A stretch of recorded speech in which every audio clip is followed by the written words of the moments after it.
Legend of Yufei Chapter 38. Okay, so the story kicks off, bam, with Niu Gao. The enemy actually calls him a black charcoal ball because of his dark skin, apparently. A bit of battlefield trash talk, perhaps. Maybe. And he makes this grand entrance almost, reckless. He charges straight into the main enemy camp, Nian Han's camp. The Jurchen General's headquarters.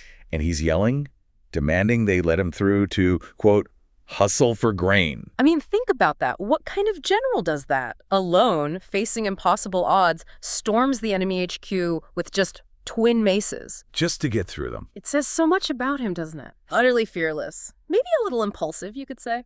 Definitely determined. Unshakable. And the text says he actually fights his way past. Nian Han himself comes out with a gold-tipped club. Ooh. And Niu Gao lands 7 or 8 blows with his maces, forcing Nian Han to actually back off. Wow. So he makes a statement. A huge statement. Defiance personified.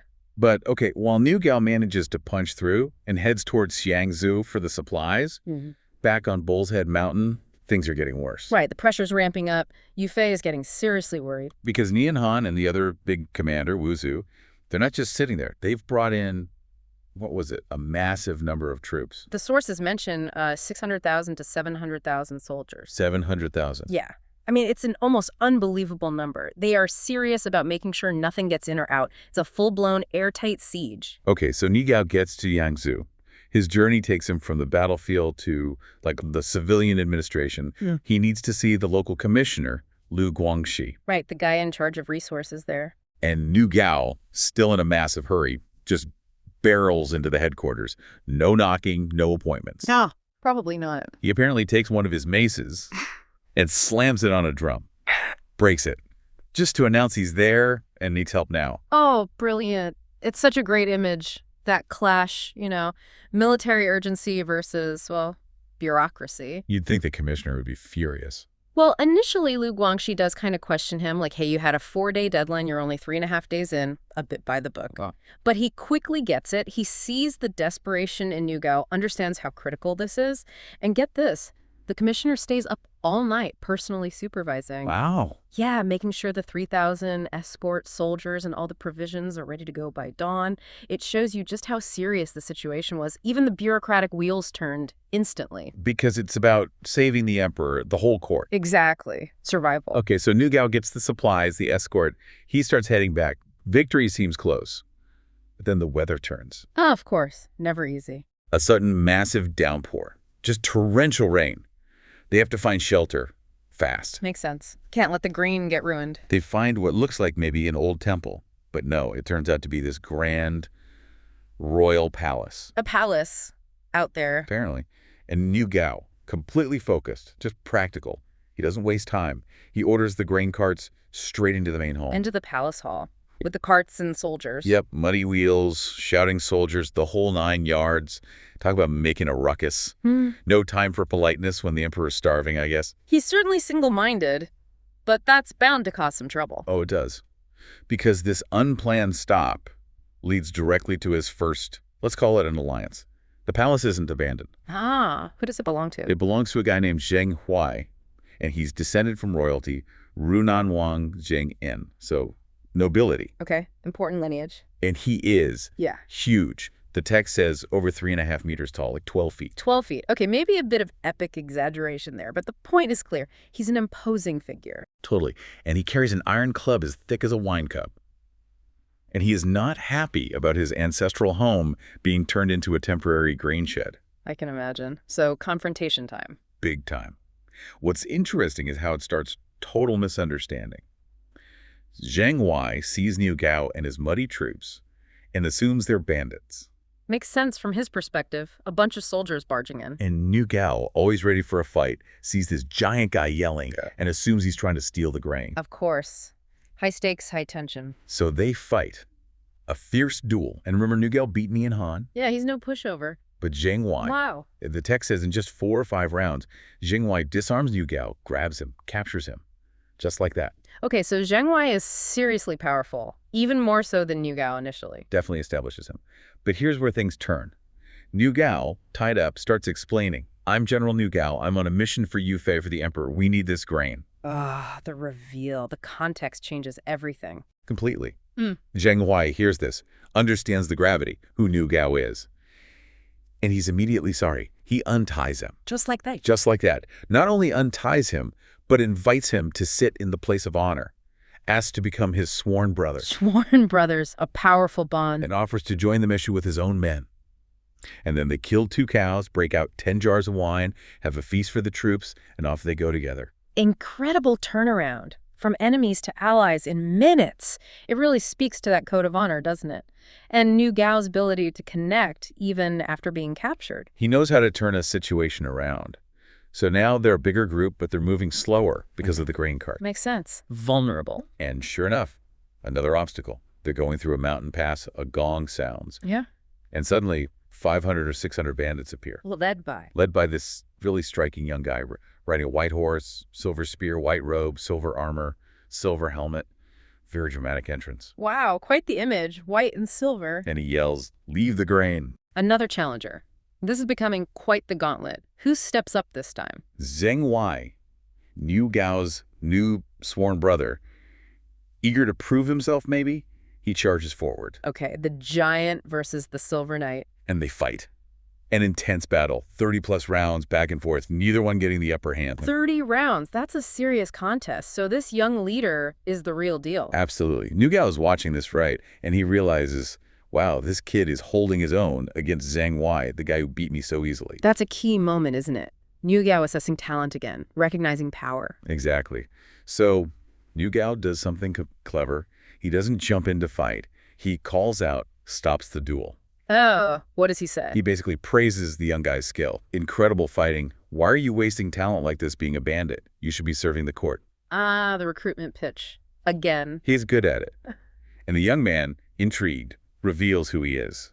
Zheng Kui, another descendant of royalty, Dong Zhenwang. Another noble lineage. What's he doing as a bandit? He says he became disillusioned, saw corruption among the officials at court, and decided to, well, take his own path on the mountain.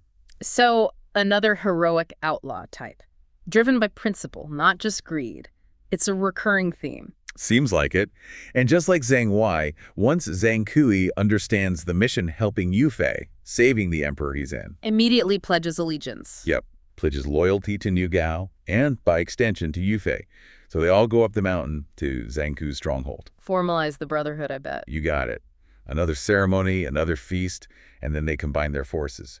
Niu Gao's little supply run is turning into quite the recruitment drive. He's not just finding muscle, he's finding principled warriors with noble backgrounds, building a formidable team.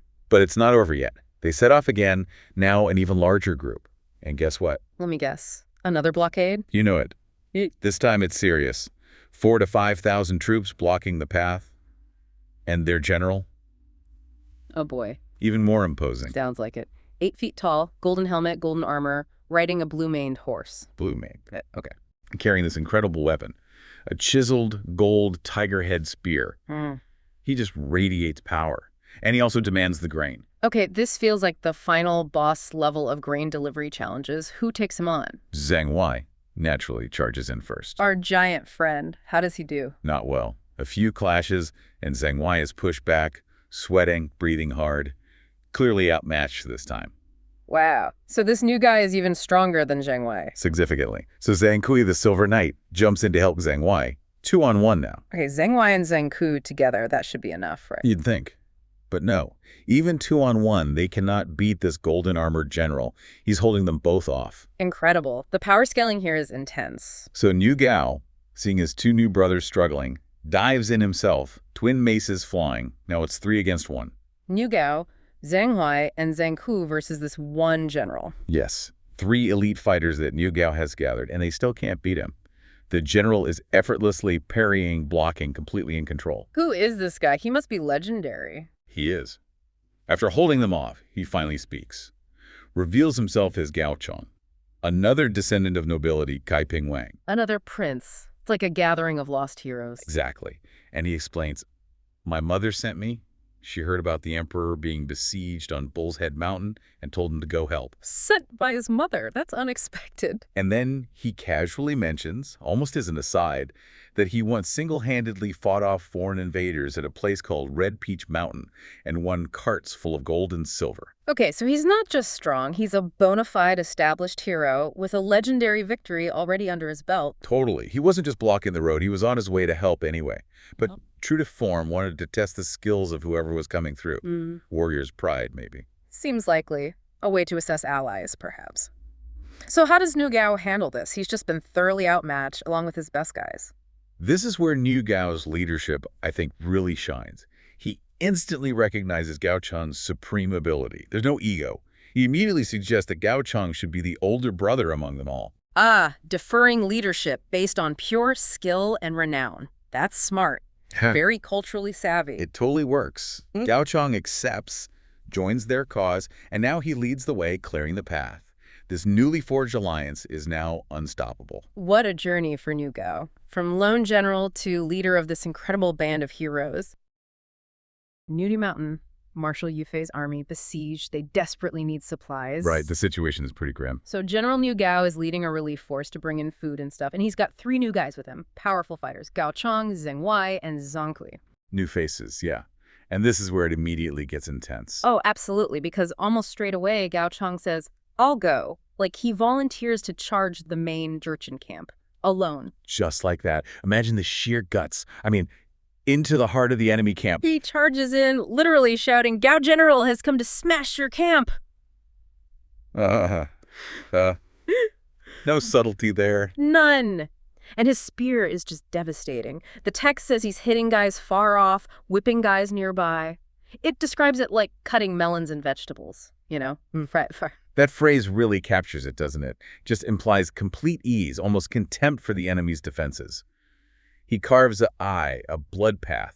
And it's strategic, too, not just random bashing. He takes out 4, count them, 4 high-ranking Jurchen marshals, Junhagudu, Tongwagudu, all these big names. In quick succession, too. One falls off his horse, another hits the deck, one dies, the last gets speared right through the chest. It's relentless. And then this other Jurchen general, Jingulu, comes at him with a mace. Yeah, the yellow-faced general.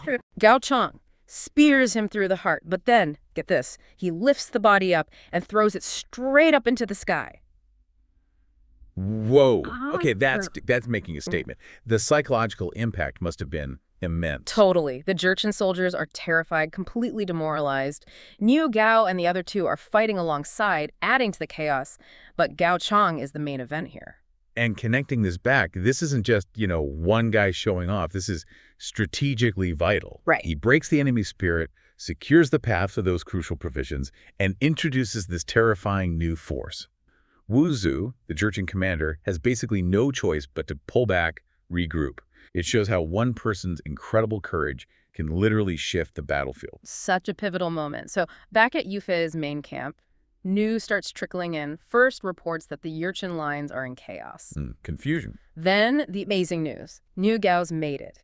He's arrived at the supplies at High Ridge. Yufei is just over the moon. He says it's truly a blessing for the imperial court. A huge relief, obviously.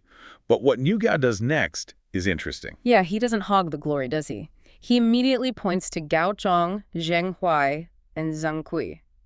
Says their high skill, Yuki, was the key to opening that blood path and getting the grain through. That's great leadership, isn't it? Giving credit where it's due, especially to the new guys. Which leads to this important question. How do you handle these new, powerful warriors? Exactly. Especially when Yufei finds out a bit more about them. He meets them, asks about their background. And they reveal they're descendants of vassal kings. So they've got noble bloodlines on top of being incredible fighters. Right. That adds another layer. How do you bring these guys into the fold properly? You need their skills, but you also need order. And you need to respect their background without upsetting the existing structure too much. So what's Yufei's move? Does he just give them a command on the spot? He plays it really smart, very politically savvy.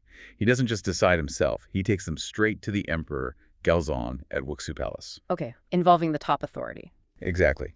And there, this official, Li Gang, gives some shrewd advice. Appoint them as Tongzi King. which is like a temporary high command role. Ah, so acknowledges their ability without immediately giving them permanent, potentially disruptive hereditary titles back. Precisely. Li Gang suggests promising to restore their ancestral titles later. It handles the military need right now, satisfies their honor, but keeps things politically stable. Brilliant move. Very clever. And the emperor agrees. Yep, Gaozong approves. They get their appointments, return to camp. And then Niu Gao asks if the three can stay with his unit. Makes sense. They fought their way in together. Yu Fei agrees. The troops get integrated, and they even use the plunder they captured during that charge to boost everyone's morale for the next fight. It's a really smooth integration process. Okay, so supplies are in. The new heroes are officially on board. Siege still needs breaking, though. That's the next big problem. So Yu Fei asks for a volunteer. Someone needs to go to the Jurchen camp to Wuzhu himself and deliver a formal challenge. Asks him, A written challenge for a decisive battle. High-stakes delivery job. and guess who steps up? It has to be Niu Gao, right? Of course, none other than Niu Gao. And Yu Fei's first reaction is basically, are you nuts? Yeah, something like, "Wait, you killed loads of his men yesterday. He hates your guts. How can you go?" It seems suicidal on the face of it, sending the guy who just led the charge right back into the lion's den. But Niu Gao just insists. Says no one else has the nerve to do it. So what's the play here? Is it just bravado or something more? I think it's more. It's psychological warfare again.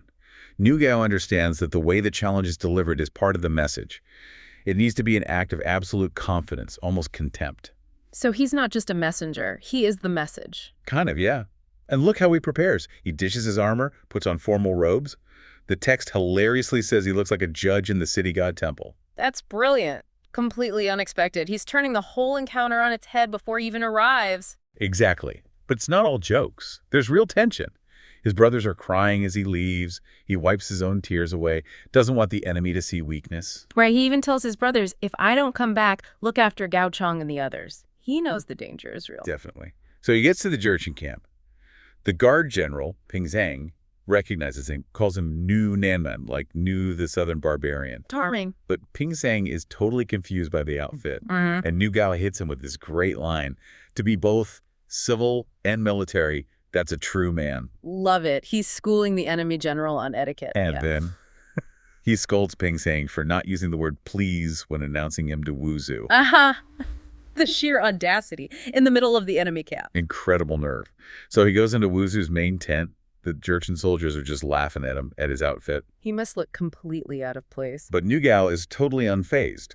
He walks up to Wuzhu, who's a prince, the Golden Crown Prince, and demands that Wuzhu bow to him. Wait. Demands the enemy commander bow. Yes. Because, he says, I'm an envoy of the Son of Heaven, the Song Emperor. He's asserting diplomatic protocol, even there. Wow. Okay.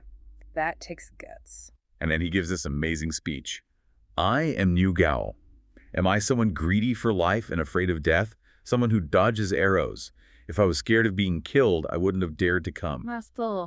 This guy's, Bronze Singas in the Milba coming around then. Just lays it all out there. Fearless. And it works. It's this incredible mix, right? He's fierce, he's witty, he's formal, he's utterly fearless. He turns this incredibly dangerous mission into a performance, a psychological win. How does Wuzhu react? He must be furious initially. Oh, he is. He's enraged. But Niu Gao's sheer nerve seems to impress him. Wuzhu actually calls him a good fellow and agrees to exchange formal courtesies. He's been completely wrong-footed. Amazing. Niu Gao totally controlled that situation, so he delivers the challenge. He does. Hands over the grain. Wuzhu reads it and responds, okay, decisive battle in 3 days. So mission accomplished. Does Niu Gao just leave then? Not quite. Being Niu Gao, he then says, right, I've done my job. How about some food and drink? No way. He asks his enemy for lunch. Yep. And apparently, Wuzhu provides it. Niu Gao eats and drinks so much he gets quite drunk before heading back. Yeah, it is unbelievable. He stumbles back to Nutu Mountain, completely hammered, to a huge welcome from his comrades. He hands the signed challenge reply to Yu Fei, who gives him credit for the successful mission. What an exit. Just incredible. Okay, so the challenge is set. Battle in 3 days. What happens next? Preparations. Battle preparations start the very next day. But this is where Yu Fei issues some really strange orders. Stranger than sending Niu Gao just as a judge? Arguably, yes. He sends General Wang Gai, another top general, to the Jurchen camp. Okay, for reconnaissance. A raid. Nope. To get a pig. A pig? A pig for the sacrifice they need to make before the battle from the enemy camp. Right. Okay. That's unconventional. Sending a general to steal a pig from the enemy right before a major battle. It gets better. Or weirder. The next order, New Gao has to go back to the Jurchen camp Don't tell. to get a sheep for the same sacrifice. He's sending New Gao back again after the formal challenge, after getting drunk there. Now he's going back to steal a sheep. Yep. Stealing livestock from the enemy camp seems to be part of Yu Fei's battle prep. Okay, hold on. This is where it gets really interesting, right? Sending your top generals, one after the other, into enemy territory. Yeah. Not to fight, but to nab farm animals for a ritual. What is going on? It really makes you pause, doesn't it? It raises this huge question. What's the strategy here? Is Yu Fei testing his general's nerve again, seeing if they'll obey even those bizarre orders? Or is it psychological again, like showing such utter contempt for the Jurchens that he treats their camp like his personal farm? Oh, just popping over to pick up a pig for the ceremony? That's definitely a possibility. A way to further demoralize them, show absolute confidence. Or maybe there's a deeper layer, something ritualistic. Perhaps the act of taking the sacrificial animals from the enemy is crucial for the ritual's power. We don't get the answer immediately. Wow. It just leaves you hanging, wondering about Yu Fei's mind. Is it genius, madness, or something else entirely? It perfectly sets up whatever's coming next, that's for sure. What an incredible ride that section is.